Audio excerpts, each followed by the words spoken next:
Happy Monday, folks. I wanted to come together this Monday morning and just say I am so proud of Michiganders. I really am. Um, I noticed Friday and over the weekend more and more of these parents and students um, standing up to these, what I like to call unconstitutional strong suggestions that they're trying to pass off as, well, you know what. So let's see. They had, where was it? First we had Manchester that stood up. Then we had Celine students. This one really shocked me because I know I posted about it in a previous video. Go to the Rumble channel, you'll find it. Where there's people on their school board that are so pushing CRT and the equity versus equality thing. And well, you know what that means. If that's what they're pushing and that's what their agenda is, well, they're not for you and they're not for anyone but themselves. And well, we all know where burn, loot, and murder took us. So I was really shocked to see that students walked out in protest. Um, There were no signs or chanting or bullhorns.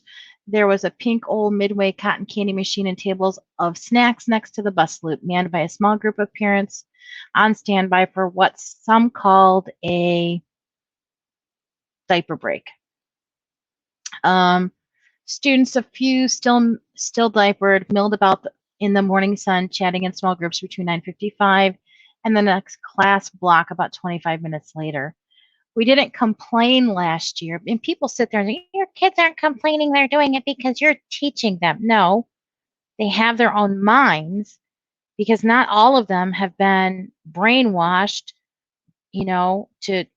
to think, oh, I've got to go along with what everybody says. And when you're a free thinker, people just bash you. I was that way, and man, let me tell you, I didn't fit in. I wasn't a popular kid. I wasn't a stoner. I wasn't a jock. you know, I was that kid that just I was my own person. I was I guess you could call me a nobody. I was a loner. Not really a loner, but there were a few others like myself that we didn't fit in with any. We weren't nerds. We weren't computer geeks. We weren't car buffs. We were just people that hung out, that enjoyed talking, and when we saw something that wasn't right, we stood up for it, and we spoke our minds. We weren't tree huggers either. I mean, and I grew up in Ann Arbor, so anyways, we didn't complain last year because we were told this year it would be different. Said organizer Micah Davis, a Saline High senior. If I'm not wearing a mask, that's my decision about my safety. Those present represented just a tiny fraction of Saline High's roughly 1,700 students. I didn't think Saline was that big, but I guess it is. Um, let's see.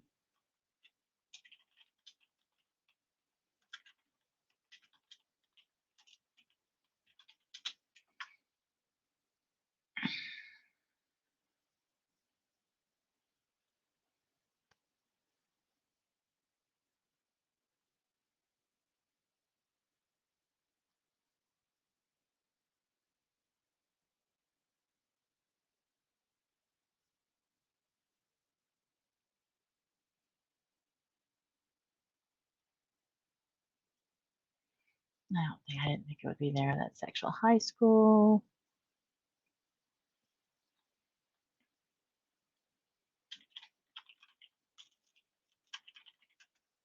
I guess I should have had this pulled up before. Sorry, guys. I just, it is what it is.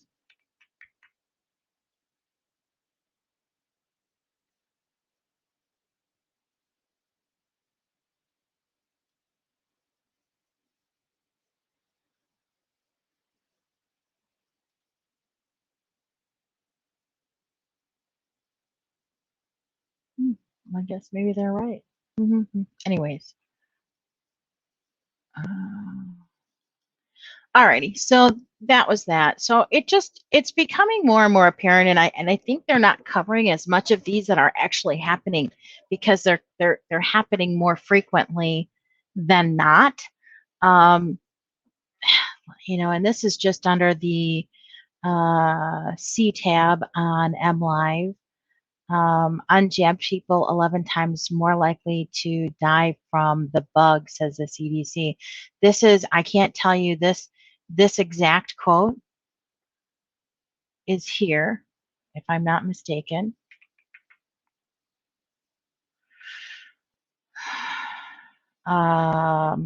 It's here. It's on like every media outlet. I mean,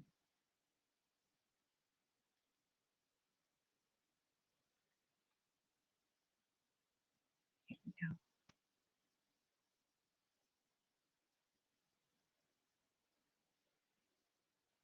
Yeah, right there. So like everybody's quoting the corrupt Democrat creepers. That's what I'm going to call it, corrupt Democrat creepers. So, I all I can tell you is it's just, yeah, I'm impressed because I think that we know, um, and this is funny because they're talking about how Whitmer built a national reputation for fighting the bug with tough restrictions. That's not her tactic anymore. No, she's got her minions doing it for her. A year ago, Michiganders who left their homes were required to follow diapering and distancing requirements. They couldn't go to bars, theaters, or bowling alleys. All were closed to stop the spread of the bug.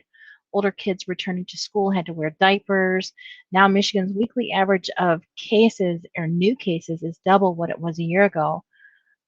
But with the highly effective jabs um, available to everyone who wants one, Governor Whitmer hasn't restored any of those more restrictive mandates. Strong suggestions. We're in a very difficult position than we were back then, right now, Whitmer said in a scrum with reporters last week. What the hell does a scrum mean? Whitmer built a national reputation by acting quickly and decisively, putting some of the country's toughest bug restrictions in place last year. But at the tail end of 2021, even as cases creep up, schools resume, and the lambda surges nationally. She's focused on helping people and local authorities make their own decisions. What? Yeah, I don't think so. So she knows she's losing her fan base. Her support base is crumbling underneath her. She's got a sinkhole underneath her wherever she walks, and she knows it. So she's just trying to backpedal. Every one of us has the tools we need to stay safe, and that's why we are encouraging these decisions to be made at the local level. That increases the odds that people will follow them and will adhere to them when they feel as though they've had an opportunity to have some input. And that's why this is such an important thing, that these decisions are happening at the local level. My ass. Then why is she pushing? Why is Michigan Department of Health and Human Services pushing in all of these? And if you look, they're liberal and Democrat mayor area. So you look at Washtenaw County, that's the biggest one. You look over at Wayne, where you have a Democrat mayor, Dugan. I mean, seriously, Detroit, and come on, people, hello. The most corrupt places in Michigan, okay, where there's liberal and Democrats, are the areas where they are highly imposing these diaper mandates, okay? Just think about it. I'm just telling you, do your research. That's what I have found. I mean, look at, and then you have people within those counties. You have people like in Washtenaw County, you had Saline and Manchester. Both of them are small rural. Well, Saline's not so small anymore, but it used to be. Saline used to be like Chelsea, a very small rural town, because it was, Saline butts up to Bridgewater, Clinton, and starts heading into towards out my way, where there's country folk that target practice for fun. And we've kind of had enough of it all. We really have. We're just really tired of the BS, and it's time to It's time to play, to play the card of I call bullshit. And it's time for everyone to be held accountable of their own. It's time for everyone, just like before this whole bullshit started, you were in charge of your children. You had to say what you did with your children's medical. They can claim as much as Jeffrey Feiger wants about these schools mandating all of these hokey pokies for kids to get into school, but there were people who said no and claimed exemption from that, and those children were still allowed to go to school. You didn't see outbreaks of any of those hokey pokies that other children were mandated and brainwashed, like myself at the time, brainwashed to get on our kids, full of mercury and lead and all sorts of other poisons that should never have been injected to our children. And then we wonder why there was an increase and a rise in autism rates. I'm telling you, folks, the time is now. And when I say stand up, I don't mean go out and do something stupid. I mean, find your tribe. Find your tribe of like minded people. Stand up. Stand on a corner. Get 5 of you together. Go in your town or your city and pick a park and make some signs. Do you understand? We cannot let this go on. It's a travesty what's happening in this country. It is truly a travesty.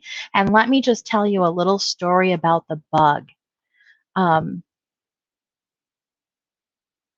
I have someone I know, very close, reliable Catholic Christian, same church that I grew up in, that works for Washtenaw County School District, whose union rep told them, do not get the hokey pokey, because they got the hokey pokey and are still suffering side effects of a hokey pokey, which is hokey pokey. Okay.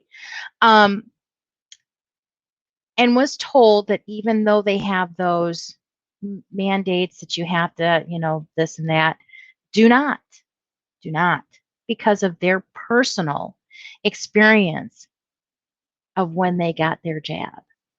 And they were a completely healthy person. They had no comorbidities, nothing. They were completely and totally healthy person. Okay. So this person I know, was it Thursday or Friday, had gone into work. And their higher above of that school area asked them, had they been, poked? And this person, being the Christian, is very quiet, very, very quiet, just, keeps to themselves kind of person, but was very good friends and knew the family of this person who had asked them, said no. And then said, but I'd like to tell you why. Because this person they were speaking to was another Christian, a very devout Christian, big Christian family. But again, this was a person of color, okay, who worked their way up for everything they have and in a position that is, a great position to be in. But they worked for it. It wasn't handed to them. Just saying, not equity, equality worked here. And this person stated to the other that the reason they had not gotten the poke was because they had done research and and found that um, uh,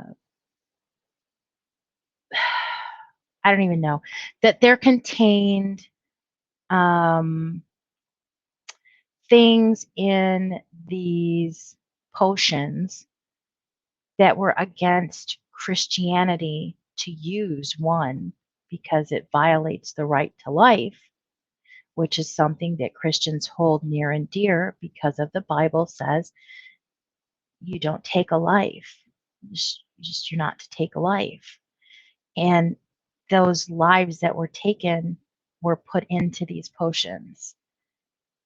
And that person that heard this, that had been poked, said they did not know this, and they trusted the other person because they grew up together.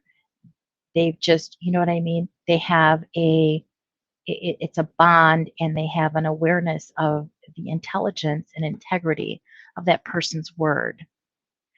And they said, had I have known that were true, I would not have done it.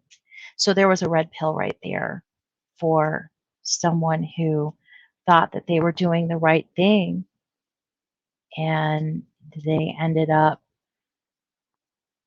you know, by not doing their own research, taking something that they stood very strongly against because of their religious belief. So there's that. Anywho, kind of hard to go around things because I got banned on on Zuckbuck again, um, for posting. Well, you want to see what I posted? Oh my gosh, it's so funny. Oh no, go here. Oh shucks. Um,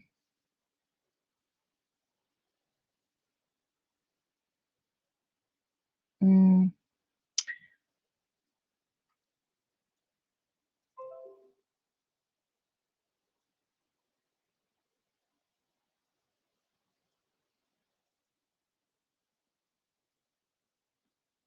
oh yeah, I sent this question um to my provider today, because this right here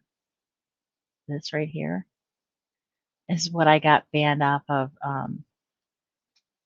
Zuckbook for. I thought that's kind of funny. Um, I didn't intentionally do that. This is what I got banned off of YouTube or Facebook for, because I posted that, which was, whatever, whatever. Um, but hey, it is what it is. Um, I really honestly think that, oh, oh, oh, oh, oh, oh, oh, hang on, I gotta go.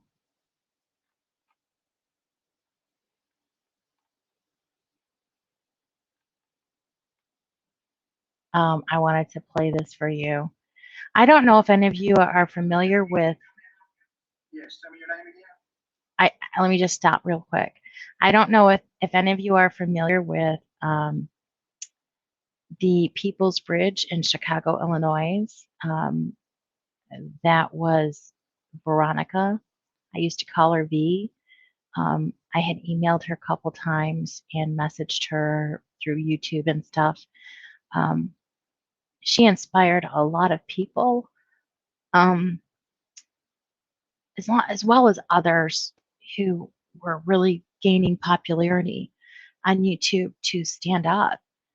Um, and it came to I didn't realize, I follow Lynn on Telegram, and he had made a comment last week on his Telegram to please call a specific healthcare system because there was a lady who was being held against her will.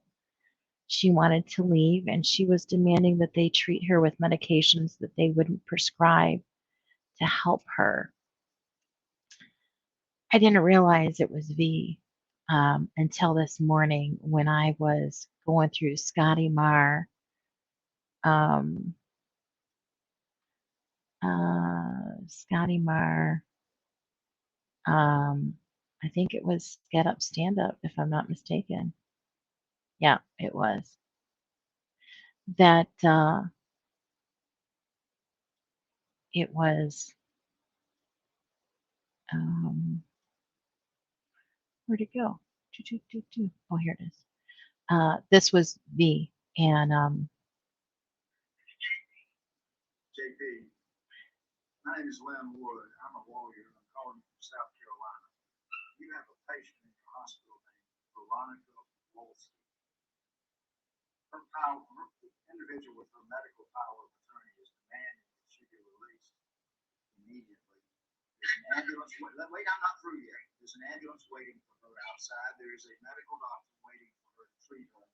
If you do not release her, you're going to be guilty of murder. You understand what murder is?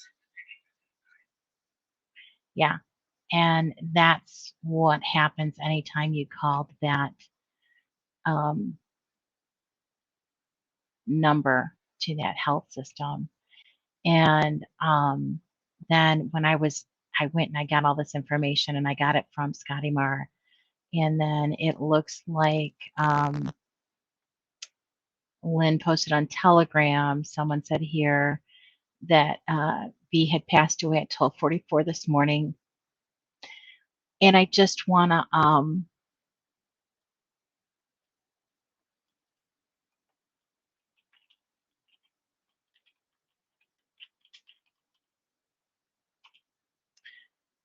show you, this is Veronica. This woman, she would go out to the People's Bridge. This was an older woman that had so much spunk and so much life. God bless her for what she did and for how many people she inspired and taught truth. But these were the things that she did. She went to the bridge and she woke up Chicago. And she would go in the middle of winter. I was really inspired by her. It broke my heart that she passed. So when I say today, please be kind. Please be kind. Please be kind. It's today heaven gained an angel. We lost a really strong fighter. We did. I'm hoping that some of the people that she used to say she was going to meet for lunch and coffee, I'm hoping that someone will continue her her battle in Chicago to wake the masses and show them the truth that yeah. So knowledge is power, folks. Veronica was a truth seeker, and she shared her knowledge. So why I say knowledge is power, share the knowledge. And please be kind, because today is a sad day for many who knew her personally. I didn't personally know her. I had interaction with her, and every time I had interaction with her, it was always nice, always great. Um, and it really saddened me. My heart is sad for those that knew her personally, because just what I saw of her and the bit of interaction I had through email with questions and stuff um, was always like quick and she just, yeah, I can't imagine to have known her personally, the sadness that would go deep. So I ask that you say a prayer for the friends and family of Veronica. Um, it can't be easy, especially knowing what was done by that hospital. And that's one of the reasons that we have to continue fighting. Her family tried to get her out of there and they couldn't. Um, Stu Peters made another comment on his Telegram. People who send information, it's great that you have all this information, but unless you're willing to go out there and go public with what you know and what's happening, this is never going to end. And someday it might be your family or your friend that's stuck somewhere that you can't get out. So it's time to grow some cojones and stand up. And I don't mean anything. I am against all violence. But when I say stand up, that means you need to get out of the shadow, buttercup. And if you see something, you'd better damn well be able to get out there and say something and go public and have your backup, have your proof. It's time that we stand up to this tyranny. There is way too much at stake here. And if we haven't learned anything from B, that would be atrocious. This could be your mom, your sister, your aunt, your uncle, your cousin, your neighbor, your best friend. God forbid that ever happen in my life. I would just not take it lightly. So, guys, be kind and remember, united we stand, divided we fall. It's good to see some unity going on in this world. We need to ramp it up a notch. So, stay strong, my friends. Stay calm, um, but stay united. Thanks for listening for the rant. I kind of got off topic. I'll try to get on again and um, maybe do some more. I'm not for sure. I don't know. We'll see what happens. It's been a rough morning. It's been a typical morning. I'm on my second cup of Joe and it ain't looking pretty.